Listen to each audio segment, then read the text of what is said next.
¿Qué tal? Bienvenidos de nuevo a Economía a Fondo en esta semana en la que el Gobierno ha aprobado ya el mayor plan de recorte de gasto social en democracia y lo ha confirmado también el presidente del Gobierno. Van a subir los impuestos para las rentas más altas. No afectará, insisto, a la inmensa mayoría de los impuestos ni a las clases medias. Es lo que ha dicho el presidente del Gobierno, pero no mucho más. Así que hoy la pregunta es, ¿quiénes son los que más tienen y cómo debe realizarse exactamente esa subida? Hoy vamos a hablar de ello y del impacto en el crecimiento económico de las nuevas medidas anunciadas por el Gobierno. Hemos decidido, como digo, en una estimación muy conservadora, reducir esa previsión de crecimiento hasta el 1,3. Esa es la nueva previsión del crecimiento anunciada por el Gobierno debido al plan de ajuste que este jueves aprobó el Consejo de Ministros. Pero, ¿es realista esa nueva previsión? Y todo esto en una semana con malas noticias para los especuladores. Alemania prohíbe las operaciones en corto al descubierto y el Ecofin propone establecer límites a los hedge funds. ¿Es eso ir ahora en la buena dirección y debe ponerse freno a la especulación? ¿Qué hay que hacer para devolver realmente la confianza a los mercados? Bueno, a todas estas preguntas y a otras más vamos a dar respuesta en esta próxima media hora. Lo vamos a hacer en compañía de nuestros invitados habituales. Son Emilio Ontiveros, catedrático de Economía de la Empresa de la Universidad Autónoma de Madrid. Hola. Hola. Y Juan José Torillo, director del IES también en Madrid. ¿Qué tal? Bienvenido. Hola, Mónica, ¿qué tal? Bueno, os pregunto ya por esa subida a los impuestos para las rentas más altas. Ya lo ha confirmado el presidente del Gobierno, pero no ha aclarado mucho más. Esto deja muchas dudas sobre la mesa. La primera es qué debemos considerar como rentas altas y cómo debería articularse esa subida. Enseguida os voy a preguntar sobre ello, pero antes vamos a escuchar lo que ha dicho una de las mayores fortunas en nuestro país. Todo el mundo tiene que contribuir a que se mejore la situación de nuestro país. Todo el mundo. Bueno, eso es lo que decía Emilio Botín, todo el mundo debe contribuir, ahora el Gobierno se va a pedir un esfuerzo precisamente a esas rentas más altas. ¿Dónde debería establecerse el límite que deberíamos entender por rentas realmente altas y cómo se debería articular esa subida ahora? Bueno, no lo sé, no sé qué es una renta alta, ¿no? Porque tampoco tengo muy claro qué es lo que quiere decir el Gobierno con la tributación de las rentas altas. No sé si está hablando en sentido estricto de rentas altas, de rentas del trabajo, de rentas del capital, no sé si está hablando de patrimonio,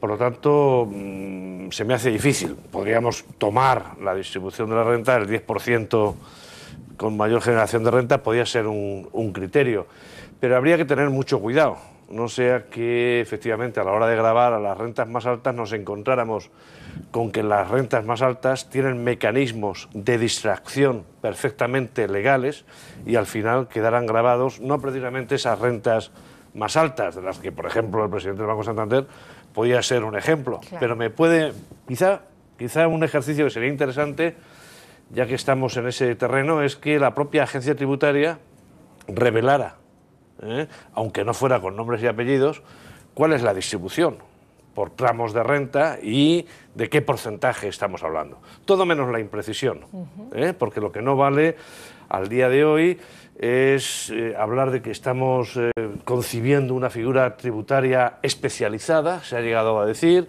o una figura tributaria o para la renta o para el patrimonio. Eso crea un ámbito de imprecisión, de ambigüedad, de margen para la innovación, para la invención, que pone nerviosos, pero no solo a los potenciales, por así decirlo, sujetos pasivos, sino al ordenamiento tributario. El sistema tributario es algo que se tiene que mover en condiciones de certeza. Yo creo que hay que elevar los impuestos, que habrá que elevar los impuestos, claramente, por dos razones. En primer lugar, por la asimetría en el esfuerzo. En segundo lugar, porque la presión fiscal española no ha aumentado de forma significativa y estamos todavía, el otro día aparecían datos ahí sí, de en torno al 32-33%, que son relativamente bajos. En tercer lugar, porque ese mismo gobierno los bajó. Ahora vemos que quizá de forma un tanto precipitada, incluso hizo desaparecer figuras tributarias. Pero lo que yo creo que es muy importante, asumiendo que va a haber que pagar más impuestos y que además los hemos de pagar de forma progresiva, tienen que pagar más los que más ganan, los que más tienen, se tiene que hacer muy bien, de forma muy bien planificada, muy bien ordenada, sin dar margen a que es un ejercicio a la contra, un ejercicio de revanchismo contra determinadas rentas o algo por el estilo, ¿no? El Gobierno en materia tributaria tiene que ser muy delicado y dar la impresión, es preferible no decir nada a dar la impresión de que se está improvisando, o de que unos miembros del gobierno piensan una cosa, otros, o que se está satisfaciendo las necesidades, la retórica. Y seguimos sin tener claro qué impuestos deben subir. Por ejemplo, ¿debe tocarse el IRPF? ¿Debe recuperarse el impuesto de patrimonio, por ejemplo? No, no debe tocarse el impuesto de patrimonio, no debe tocarse el IRPF.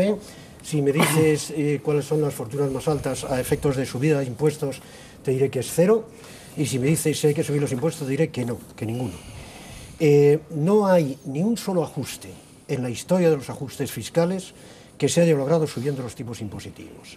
Podemos recurrir al Departamento Fiscal del Fondo Monetario Internacional, que ha hecho montones de ajustes en distintos países. Nunca se ha hecho subiendo los tipos impositivos, porque al final se logra muy poco con eso.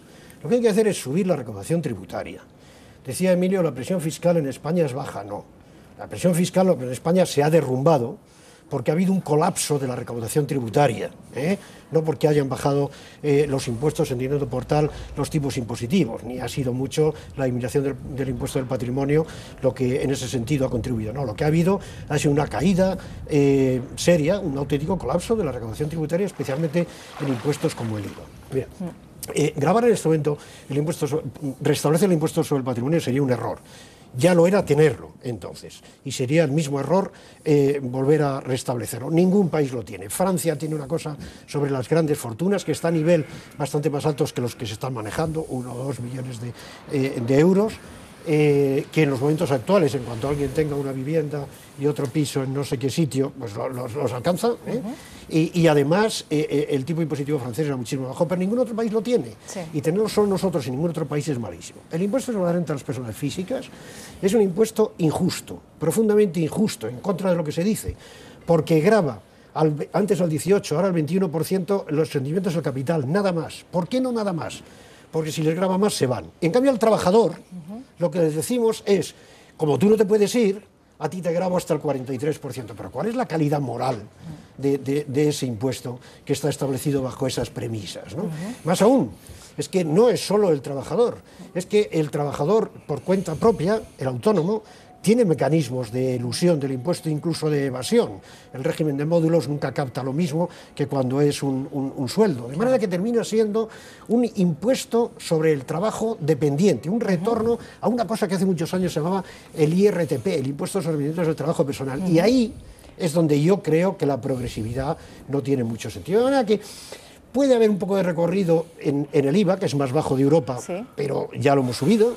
Puede haber un poco de recorrido en los impuestos especiales, pero también los hemos subido. No, yo no creo que haya que subir. Y si no tocamos los impuestos, ¿qué hacemos para combatir el déficit? Bajar los gastos. Bueno, pues pasamos a la vamos a diferir un segunda poco, cuestión, ¿no? sí, y pasamos al tema de los gastos, que también es importante. Hielo a la respuesta. No, yo en esto sí estoy muy en desacuerdo, ¿no?, con Juan José, ¿no?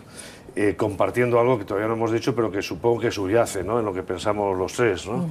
Y es que hay que luchar contra el fraude fiscal, ¿no? Sí. Por supuesto, eso sí, claro. Y que además es curioso, ¿no?, como hay más fraude en aquellos países en los que hay menos presión fiscal.